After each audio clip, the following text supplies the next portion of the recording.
Branko Milanovic, presidential scholar at CUNY in New York, world-famous economist on capitalism. Branko, let's start with an easy question for you. Okay. What is capitalism? Well, it's an easy question because I basically used other people's definitions, so I didn't have really to worry very much. I used a very sort of classical definition, very narrow definition, which was used by Marx and then later by Max Weber, and it has three elements. First, most of the production is conducted on privately owned capital or means of production for profit. Secondly, most of labor is hired. In other words, it's not the labor hiring capital, it's capital hiring labor. So it can't exist in a slave-based system? No, it cannot. And once you don't have free labor, you are not in a capitalist mode of production. Or, for example, serfdom and things like that. And the third requirement is that the production should be decentralized. So you don't have somebody deciding what you should do, you actually do it on your own. So these are really, I think, very clear definitions, and maybe we'll talk about later, but that actual definition applied to China, of course, translates into sort of realization that China is indeed, according to that definition, a capitalist country. Capitalism as a system was born, in the 18th century, is that fair, in England? I would say basically England in the 18th century. I mean, really, basically, I think you need to date it from the time when you don't have any serfdom anymore, legally free labor, and diminishing importance of self-employment, because actually that's quite important. If you have people who are just essentially producers of whatever they are producing on their own, within their own, using their own capital, small as it is, but you don't have aggregation of capital in one place, I think you cannot, or you don't speak of capitalism. Actually, strictly speaking, Marxists call that petty commodity production. So you're producing for the market, but you're not producing in a capitalist way. You, as an economist, have a particularly acute interest in morality. Is there a morality in capitalism, or is it just the mechanism of the market? You know, I was not writing about that before because my writings were always, I'm basically a person who likes numbers, you know, and works on empirical, with empirical stuff. All economists say that. I know when economists want to get moral, they claim that they like numbers, and then they go all moral on me. I use the term which actually Angus Madison, who was the founder of these long-term studies of inequality, of growth, he used the French term that he coined. He called the people who like numbers, he calls them chiffres-fil.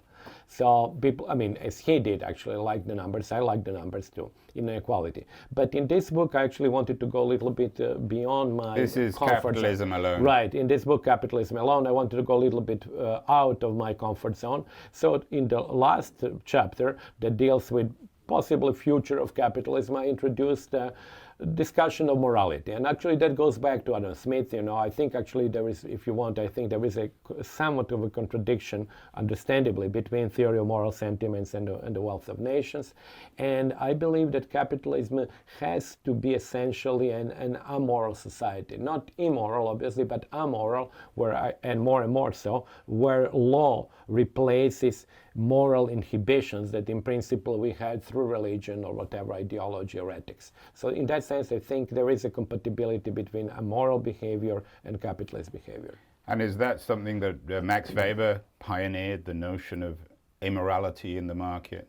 But I think Max Weber had actually a view that there was, the most famous books, of course, that in a view that religious behavior led to the type of behavior which was good for the development of capitalism. So really, I think in Max Weber's view, it was not the primary cause is religious belief, which then leads to a type of behavior which, technically speaking, as he actually argued, is irrational in the sense you acquire wealth, but you acquire it not in order to enjoy it, but to invest. Where do you stand as an economist and as a historian of capitalism on Weber's theory of the Protestant ethic?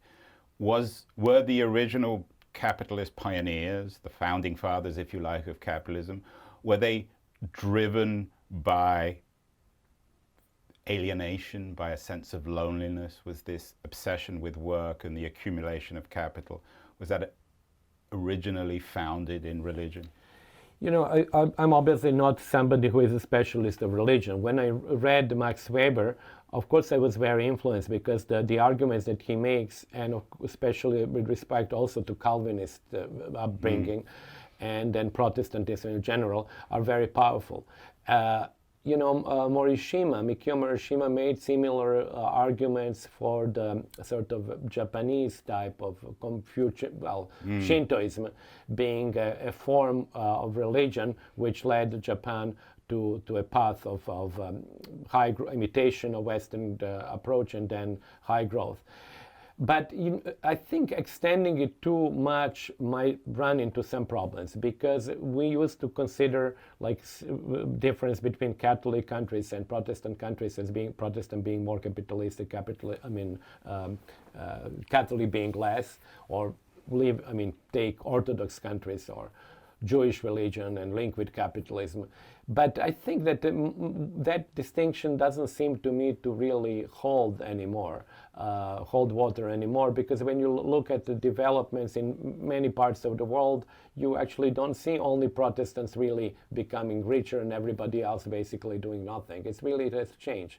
So I would say, to summarize, I would say that Weber's theories and your book, when you read, are extremely powerful, but whether they apply today, I'm not quite sure about that. What about the relationship between capitalism and democracy? How connected are they?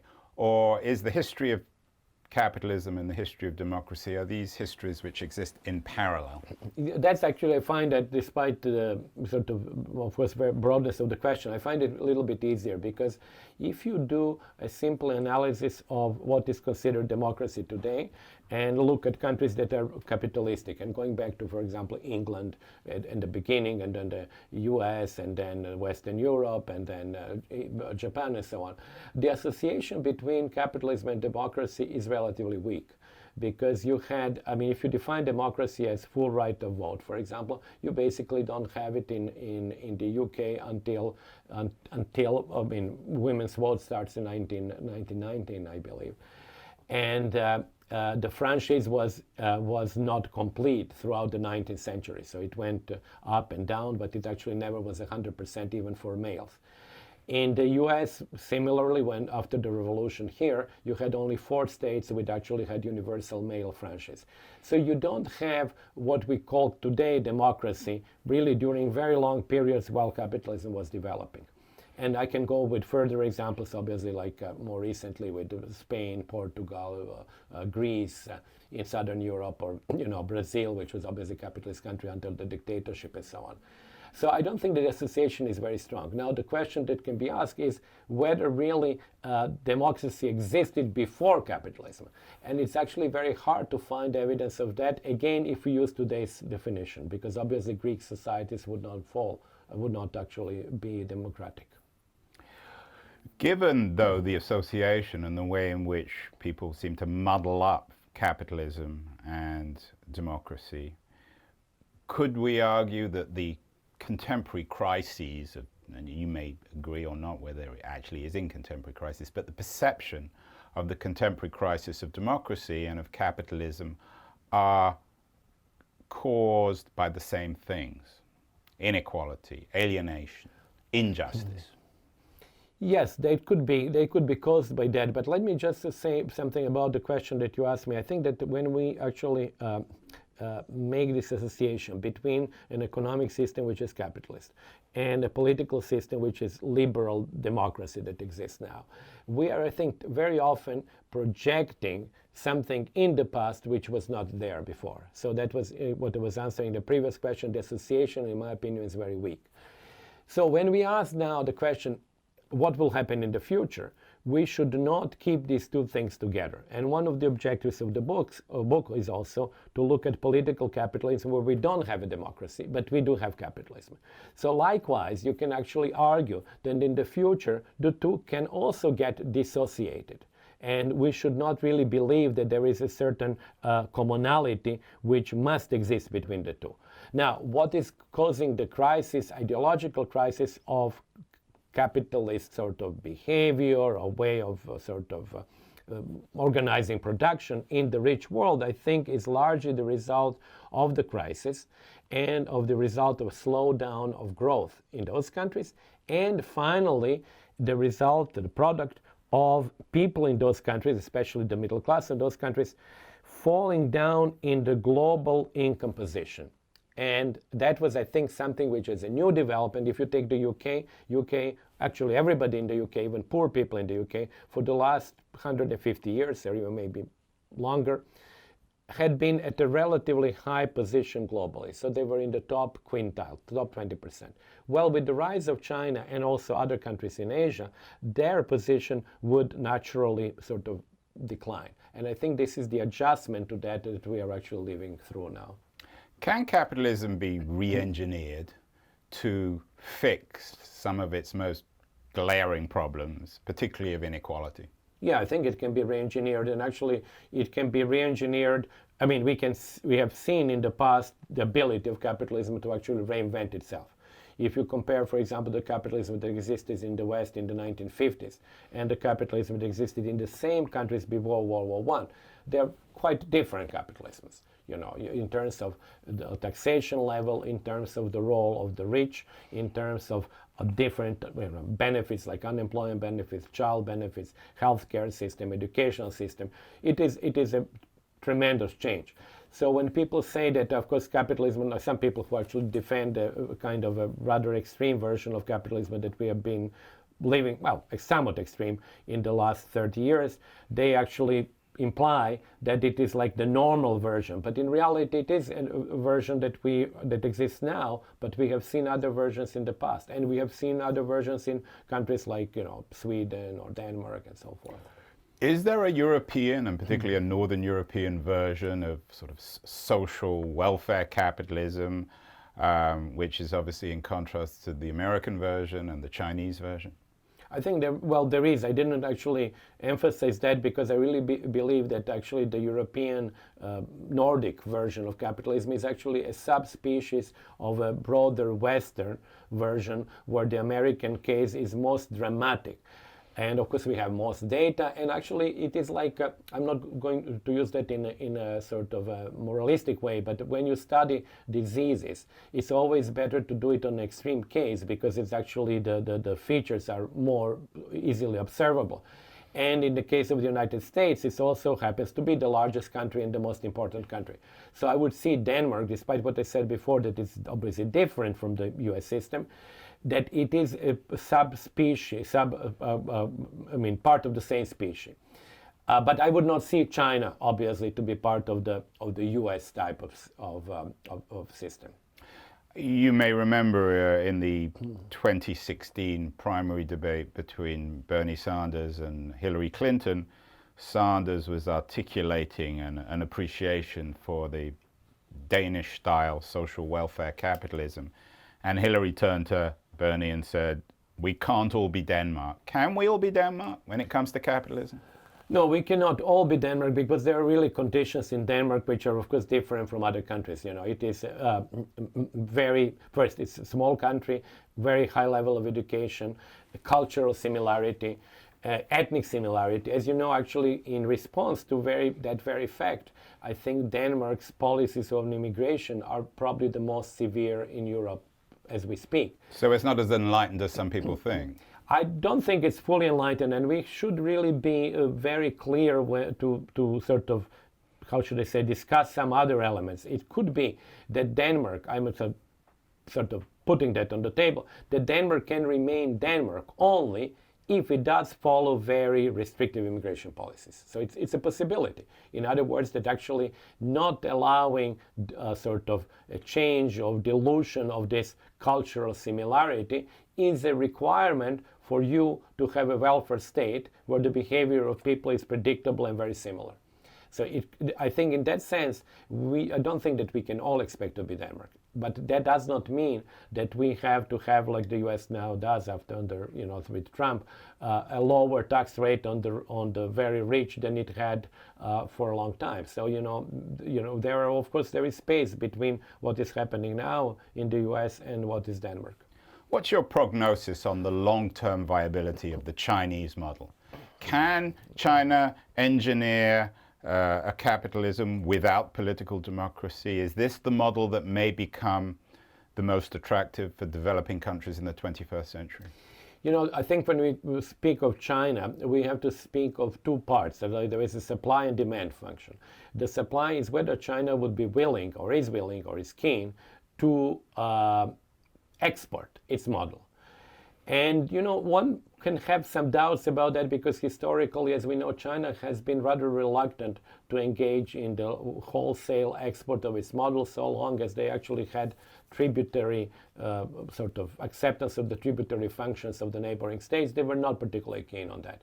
And as you know, actually people very often make this comparison between the Chinese voyages that really did not even seek either expansion of trade, nor conversion, ideological or religious, nor relations with those, nor conquest of those territories, unlike Spaniards and Portuguese and the English and everybody else in the West.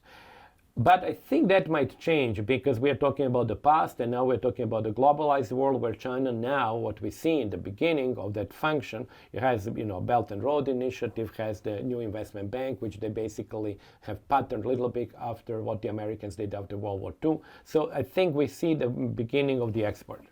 On the other hand, the question is actually, do other countries find Chinese model attractive? And I think there are two features of the Chinese model which may be attractive to them. For the elites, it's attractive not to have really to deal with, you know, elections, with all the sort of accoutrements of democracy. For people, what could be attractive is really high rate of growth. So if that system is able to outperform in terms of economic development or growth the system of the American liberal capitalism, I do believe it has a future. If it is not able to do that, I don't think then it would actually be imitated. You grew up in Eastern Europe, so you're familiar with its history.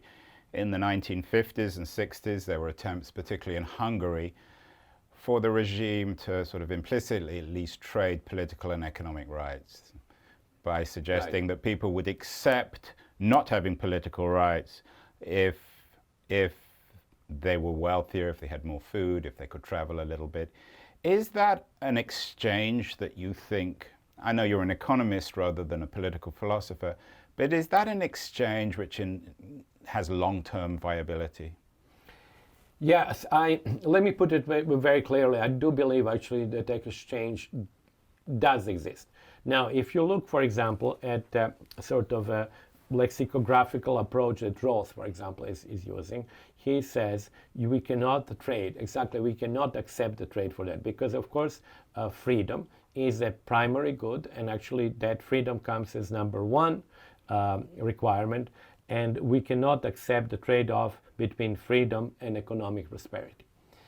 I believe that actually many people do accept that implicitly or maybe explicitly.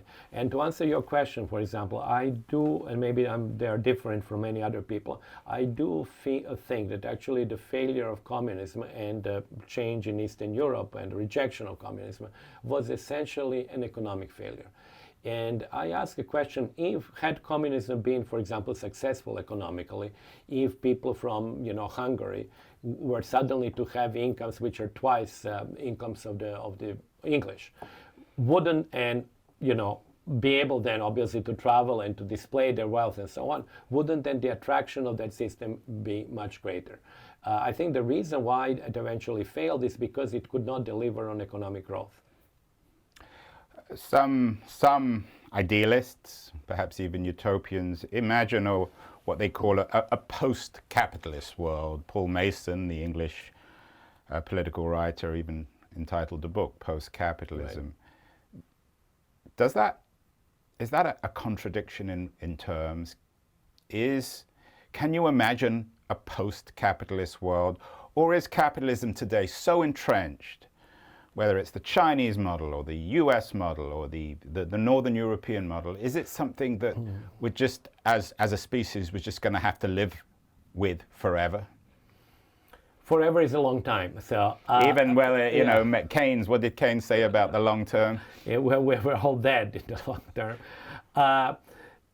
I think that capitalism is so entrenched today. First, because it is universal. That was the argument of capitalism alone. it has made significant inroads in our personal lives, and that's actually a point that Mason, who you mentioned, actually makes very clearly, and I quote that in his book. So I see the triumph of capitalism being both geographical and the personal level. Because Existential almost. Existential, because we have become sort of a capitalist calculating machines, because the shadow price on many things, including our free time and our homes and our cars and all that, once there is a price on that, we of course have to take into account. So we become really these capitalist counting machines. But it does not mean that we cannot imagine something coming after capitalism. I'll give you an example of that in a minute. But there is no clear blueprint, nor can we really see a society which would be non-capitalist society. So we actually don't have, and actually I have some section that was called, and I intentionally used that there is no alternative, TINA, which is of course not very popular, but unless we have a system which organically develops in a direction which is non-capitalistic, we are not going to have a system just simply by inventing sort of schemes. And we have seen actually with Marxism, actually there was lots of invention of the schemes, and it eventually failed in a rather spectacular way. But let me say one example that I think organically we can have changes. Let's suppose that the ratio between capital and labor changes in favor of labor. Labor becomes scarce. I mean, we would save for the next 100 years. Capital becomes abundant. At some point, you can have the same situation which might become prevalent throughout the whole economy, that you have now with startups, where you basically have people who have ideas, take money or receive money from people who have capital, but the decision-making function remains in the hands of those people without capital. So in that case, you don't have hired labor. If you don't have the hired labor, going back to my original definition, or Marx's original definition, you don't have capitalism. So you actually have one of the three functions. You have private ownership of capital, but you don't have hired labor. You have still decentralized coordination. So one of the main elements of capitalism can be seen to be possibly transcended, but it has to happen when we have abundance of capital and labor becomes very scarce. You introduced the idea of this sort of existential version of capitalism where we all become personal calculating machines, sort of classically utilitarian take on human behavior. What about smart machines, which are extensions of that sort of Benthamite utilitarianism? What happens when we invent machines that are better capitalists than human beings themselves? Is that perhaps post-capitalism? Well, I don't know. I really tend to still see, maybe wrongly, but I see even artificial intelligence as machines. So I would be willing to draw the line from Cotton Jenny to artificial intelligence as a machine, as non-human, obviously, elements.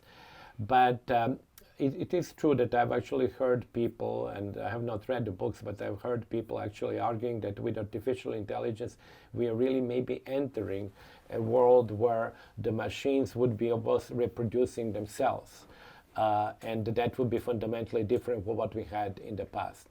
I still do tend to believe that actually people would be in control, and whatever is being done with robotics, they would be still basically machines. And that we should not, I think, be impressed with anthropological resemblance between a robot and an individual to believe that the robot is another individual. But we are entering really there in a world which actually with nanotechnologies and other things, which may be a new world that is difficult to conceive today. Possibly even Marx's vision in the German ideology of us being free to realize ourselves, so that you wouldn't need to be an economist, I wouldn't need to be an interviewer, and we could spend all our time talking about World Cup football matches. Yeah, that would be actually very much fun. Maybe we would have, the realm of freedom. But it is, I have to say, it is very difficult to see that now, particularly from the point of view of this sort of apotheosis of capitalist development. We